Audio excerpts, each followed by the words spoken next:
வங்கிகளுக்கான கடன் வட்டி விகிதத்தை ரிசர்வ் வங்கி 0.25% உயர்த்தியுள்ளது. இதனால் பங்குச் சந்தையில் வீழ்ச்சி ஏற்பட்டது. நடப்பு நிதியாண்டின் 3ஆம் காலாண்டுக்கான நிதிக் கொள்கை ஆய்வறிக்கையை ரிசர்வ் வங்கி செவ்வாயன்று அறிவித்தது.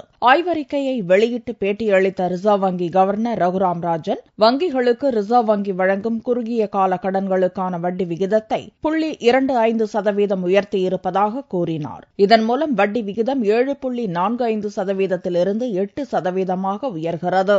அதே நேரத்தில் வங்கிகளுக்கான ரொக்க கையிருப்பு விகிதம் 4%-ஆகவே தொடரும் என்றும் ரகுராம் ராஜன் அறிவித்தார். பொருளாதார மந்தநிலை அதிகரித்து வருவது கவலை அளிப்பதாகவும், அதிகரித்து வரும் விலைவாசி விகிதத்தை கட்டுப்படுத்தும் விதமாகவே வங்கிகளுக்கான வட்டி விகிதம் உயர்த்தப்பட்டுள்ளதாகவும் ரகுராம் ராஜன் விளக்கமளித்தார். Today, on the basis of an assessment of the current and evolving macroeconomic situation, we've decided to increase the policy repo rate under the Liquidity Adjustment Facility by 25 basis points to 8%.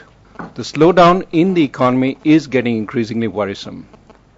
Our current assessment is that growth is likely to lose momentum in Q3 of 2013-14, with industrial activity in contractionary mode, mainly on account of manufacturing. செவ்வாயன்று reserve வங்கி வெளியிடும் நிதிக் கொள்கை ஆய்வறிக்கையில் வட்டி விகிதம் மாற்றம் இருக்காது என்று பங்குச் சந்தைகளும் தொழில்துறையினரும் மிகுந்த எதிர்பார்ப்பில் இருந்த வேளையில் 0.25% வட்டி விகிதம் உயர்த்தப்பட்டிருப்பது கடும் அதிர்ச்சியை அளித்துள்ளது. இதன் காரணமாக வீட்டுக் கடன், வாகன கடன், தனிநபர் கடன் உள்ளிட்டவற்றின் வங்கி தவணை தொகை உயர்வதோடு தொழில் நிறுவனங்களுக்கு வங்கிகள் வழங்கும் கடன் வட்டியும் அதிகரிக்கும் நிலை ஏற்பட்டுள்ளது.